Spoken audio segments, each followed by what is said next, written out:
All right, hey everybody, I'm back here. This is video number 2 for this Monday, function notation, and we're gonna do problems 154, 155, and 156 with one another. And this 154 is just really no different than really the first problem. You have a table here, you have an input-output table, and I'm just gonna write here for input because what we talked about in the last one is that x is still your input, but your output is f of x, right? Function of x. What is the function doing when x is a particular input here? So here, when we have, for instance, when we have f of 1, an input of 1, our output is also 1 here. When we have an input of 49, okay, input of 49, f of 49, which actually represents the output, is 7. It's kind of confusing. F of 49 represents the output, and the output is 7. But 49 itself, right? Because remember, it's f of x, function of x, so function of an input of x here. Our input was 49. So then the question is, maybe, right, if you're good at multiplication tables and whatnot, you're like, oh, I think I see what the pattern is here. The relationship between the number 49 and the number 7. Well, what's 7 times 7? That's a little hint. You'd have to be really good at your multiplication tables by now, right? The multiplication tables are like the alphabet in math, right? You got to know your alphabet. So what's 7 times 7? Oh, interesting, 49. Hey, what's 5 times 5? 49. Okay, 49. No, 5 times 5 is not 49. 5 times 5 is 25. What am I talking about here? What's 1 times 1? Oh, it's 1. It's 1 here. Interesting. So it looks like if we square the output, we get the input. So the question is, what is our function doing to our input? Right? What is it doing to our input to get our output here? What will we have to do to x? So let's maybe move x over here. If x is 49, what will we have to do to it to get 7? What will we have to do to get 7? So if it's 49 here, we got to take the square root. Take the square root. So here, right, f of 4, okay, would equal, our input is 4, our output is just going to be the result of square rooting it, which equals 2. And we get 2 here in the table. Square root of 100 is 10. Square root of 9 is 3, right? Want to be fast at those square roots. So definitely practice your multiplication tables if you feel like you're not that fast with it here. All right, here we have an output of 4. Let's maybe try that one right here. So we have an output of 4. So our f of x equals 4 in this situation because we just don't know what x is. 4 equals the square root of x. So when we're square rooting x on one side and we want to solve for x, we can do the opposites. Remember, you should have learned a bit by solving by now that you do the opposite of whatever's happening to x. You do the opposite to it in order to isolate it, in order to solve it here. So in order to solve this here, we would do what to both sides? We would square both sides. 4 squared is 4 times 4, that's 16. That just has one answer there. And then square root of x squared, the squaring is the opposite of square rooting, right? We talked about that a bit in the cube rooting lesson, that cubing something is the opposite of cube rooting and vice versa. Cube rooting undoes a cubing. Anyways, and we get x roughly 16 in this one here. So we get 16 right here. Square root of 0 is 0. Square root of 20, ooh, that's a little bit tricky. So we can have f of 20, and then that equals square root of 20, and square root of 20, so f of 20 equals square root of 20. Interesting. So what two numbers multiplied to themselves would equal 20? Well, 4 times 4 is 16. What's 5 times 5? 5 times 5 is 25. So somewhere between 4 and 5. So we don't have an exact answer for this one beyond square root of 20. We don't have like an exact decimal answer for this. So we got to kind of estimate it somewhere between 4 and 5. And in fact, your scientific calculator should be able to do this. So if you have a phone, you have a scientific calculator. Of course, you can use Desmos' scientific calculator if you want. You can do 20 and take the square root, and that's going to be about 4, right between 4 and 5 here, about 4.47. And that's what I got in this table right here, 4.47. Okay? Same thing as dealing with x's and y's here. What changed with y? Well, now y is f of x because y was always the output of x. So if you have a function of x, it is that function machine generates output. So we're just, instead of calling y, we're calling y f of x. And so we can actually see what the x value is when we solve for y, right? F of 4 equals 2 means kind of like y equals 2 when x equals 4. It's just a better way of communicating. I know it might seem confusing right now why we do this. It's less important why. You'll see why, right? It's just a more successful way you can communicate with. It's slightly better than what you've been doing before. All right, so now you get practice here. Find the corresponding outputs or inputs for the following functions. If there is no possible output for the given function, explain why not.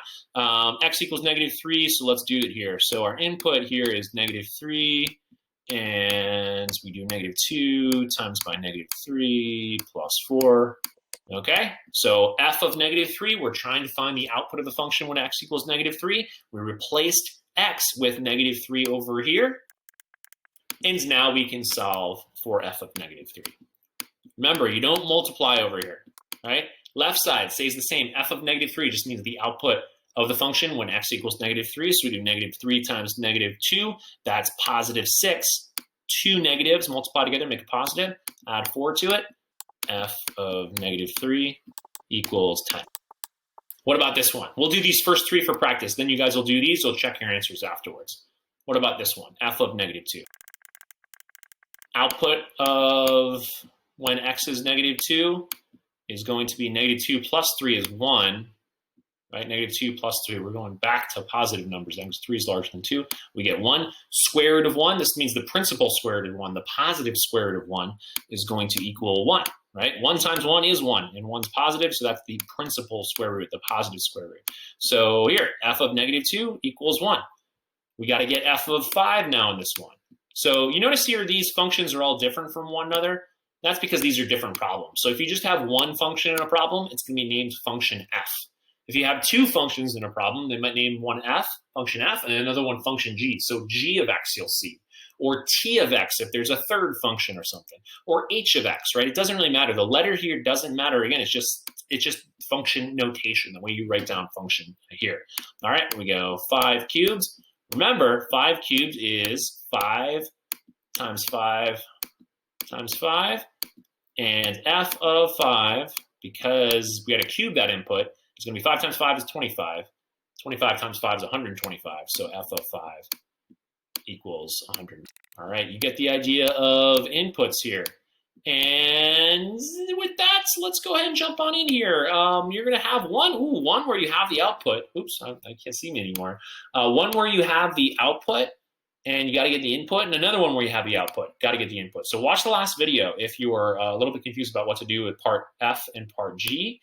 Watch the last video. But some of these are trickier than the ones that I just showed a minute or two ago. Give it like maybe 5 minutes of work, right? 5 minutes of work working on these, and then you can check your answers right afterwards. I will go through it with you guys. Ready, set, go. 5 minutes of work. Try to take care of D through I. You got this.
15 seconds to wrap up. I got my answers up here. Don't look at them yet, though. Don't look at them yet.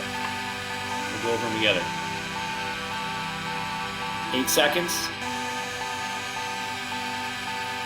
4, 3, 2, and 1. All right, so here are the 6 that I recommended you try on your own. They were definitely harder, I think, than the examples that I showed you a second ago, so I apologize for that. First one here, no solution. Why is there no solution to D? Who's going to tell me? Who's going to tell me? Who's going to raise my hand? Who haven't I heard from yet in a while? Ah, yes. No solution to this one because we can't input a negative here. We can't have a negative input here. It's going to break the machine. The machine's going to break. There's no real number output for a square root of a negative number. No two numbers multiply to themselves equal a negative number. So you can't square a number and it be a negative number, so you can't take a square root of a negative number. It's something that we'll practice lots here. So here, once I saw square root of negative 2, boom, this output, no solution. On a graph, when x equals negative 2, would there be a point on the graph when x equals negative 2? No. Remember, square root graphs, they just kind of go like that, right? They start somewhere and then they go that way, right? And then all the negatives, they aren't there for the most part. Okay, this one here, a bit easier, just like a little bit of algebra solving here. This function, right? This function, a little bit harder actually to get the right answer. Did you get both answers? Ooh, I said both. There are 2 answers in this one, yes. So here, there are 2 values of x that's going to output 99. So here, just reminders here, when you have f of x equals 99, that means your output is 99. The function of x generated an output of 99, so 99 equals x squared minus 1, which you do in that situation. If you know f of x equals 99, then you actually take the 99, you put it on the left side of the equation. You replace where f of x usually shows up with 99, and then you can solve from x from there. I added 1 to both sides, and then I got 100 equaled x squared. And then to get rid of the x squared thing, I can take the square root, but I also have to put this little positive or negative thing in front, because remember, there are 2 numbers when multiplied to themselves that can become 100. One is positive, one is negative. So 2 numbers that multiply themselves become 100. Well, obviously 10 times 10 is 100, but also negative 10 times negative 10, also 100. Okay, so I have 2 answers on part F. Hopefully got the same here. This one here, no solution. This one might have been tricky. This was always tricky. It's like, what's happening? I don't know. I have absolute value of x, and does that ever generate a negative output? No, absolute value is, we know all of our outputs are going to be positive numbers, because once the machine does the absolute value, it makes it positive, or it keeps it positive. We get a positive output. Is this positive? No, it's not. It's not. So no solution, right? Because absolute value of x, it can't be negative. Why? Because absolute values are distance from 0. Distances are always positive, right? Would be a good justification. All right, this one was a little bit easier, just real absolute value problem you can solve for it here. And this one also a bit easier, a real absolute value problem here. But notice we got different answers. I think that's why they included those, is because here they wanted to make sure you subtracted. So remember, absolute value is a form of grouping, right? It's like parentheses form of grouping, so you need to simplify inside the grouping first. So you need to do negative 4 minus 2, and then you take the absolute value of the difference of these. So minus 4 minus 2 is negative 6. So we simplify inside parentheses, take the absolute value, we're good to go. This one here, right, we got to do grouping first, right? So this is negative 4 going in for x here. And there's nothing to simplify within this absolute value here. This is already simplified. So the first step is to evaluate the grouping. So remember, PEMDAS is our order of operations. P is parentheses, right? That's sort of do the grouping first. So we can take the absolute value first. And that makes it 4. Last step is subtract, right? In PEMDAS, it's the last step. So you do 4 and then subtract 2. We got 2 for our answer. So here we have different. These should be different from one another. And they are with me. All right, so wrapping things up, guys. Kudos to you if you've gone this far, guys. This is actually kind of a hard assignment. So if you're feeling not 100% on it, okay, you'll get some practice. But I just wanted you guys to see it all today so that we had it all out there, and then we can work with it. And don't have to be perfect on it right away, right? That's just a no-brainer thing that I got to say every single time in math class, is that we want to investigate new things, be exposed to new things, and you're not going to be perfect at it right away, right? It just doesn't happen. You get better through work, right? Through work. So anyways, 156 is here. It says, examine the function to find it right. Notice that g of 1 equals negative 1. That is, when x is 1, the output y, or g of 1, is negative 1 here. So remember, these are all function machines, so these could all be represented on a graph. So this question, a little bit confusing. It says that g of 1 equals negative 1. So here, right? G of 1 represents the y value, and the y value here is -1. So y equals -1. But G of 1, right? Because remember, the thing in parentheses is the input, what goes into the function. That means that x equals 1. So here, G of 1 equals -1, right? G of 1 equals -1. Let me write that again down here. G of 1 equals -1. That communicates to something else where a point is on the graph. So here, my x value I can find in here. So if I want to write this out as coordinates, that means we should have a point for function g right here. They're just naming this function g because they don't want to, they maybe have a function f they're looking at in a different place here. So function g has an x of 1 and a y of -1. So they have a point, and that point's right here. X is 1, y is -1. We have a point right here. Okay, so they wanted to point that out to us just to sort of get used to that we can actually use this notation here. G of 1 equals -1 to locate points on the graph here. Okay, question here. So now we're going to use the graph to get information about outputs and inputs of functions here. What is the output of the function when the input is 2? Okay, the input is 2. That is when x is 2. So x is 2, find g of 2. Okay, so we got to find our output, which is our y. What's our output? That is find g of 2. So our output, we got to get g of 2. Okay, that's what we're solving for here using the graph. And our output, right? G of 2 means output. That's what we need to find. Do we know our input? Well, we do. Our input here is 2. So when x is 2, which is right here, look, 1, 2, our y value is 0. So that just means when x equals 2, g of 2 equals 0. Okay, and that's going to produce a point at on the graph to 0. Okay, g of 2 equals 0. So it kind of looks like x comma y right here, because this whole thing stands for output and it's equal to whatever the output is here. And then the thing in parentheses is where the x is. G of x, function of x, this particular function g of x. Anyways, likewise, what are g of -1 and g of 0? So we got g of -1, and that equals, okay, -1 equals 3. So we have a point here at 1, 3. Sorry, -1, 3. -1, 3. So that means when x is -1, y is +3. When x is 0, y is also 0. Look, like it goes through the origin here. The origin here. So we have 0, 0. And so g of 0 equals 0. There we go. Okay, so we have our answer to part A right here. We have our answer to part B. And I think we can wrap up with C here. What is the input of this function when the output is 1? In other words, find x when g of x equals 1. Okay, is there more than one possible solution? So let's just look at this here. In other words, find x when g of x equals 1. So the question is here, we need to find x. X equals what? Because that's right here. That's right here. But what does g of x represent? G of x represents y. Okay, so here, right, or the output, right? So I'm just gonna put y here. It's the output is a better way of saying it than y, but I'm gonna put y because you're used to y here. So y is 1. We need to figure out what possible inputs we have here. When is y 1? Y is 3 up here, y is 2 up here, y is 1 right here. So it looks like y, when y is 1, okay, y is 1 right here. It looks like we have the graph goes through that, and then it also goes through that, okay? So these aren't exact numbers. They're not whole numbers that they go through. It looks like they must be decimals, because this one here, and when you have decimals, when they're not going something, these are something called lattice points.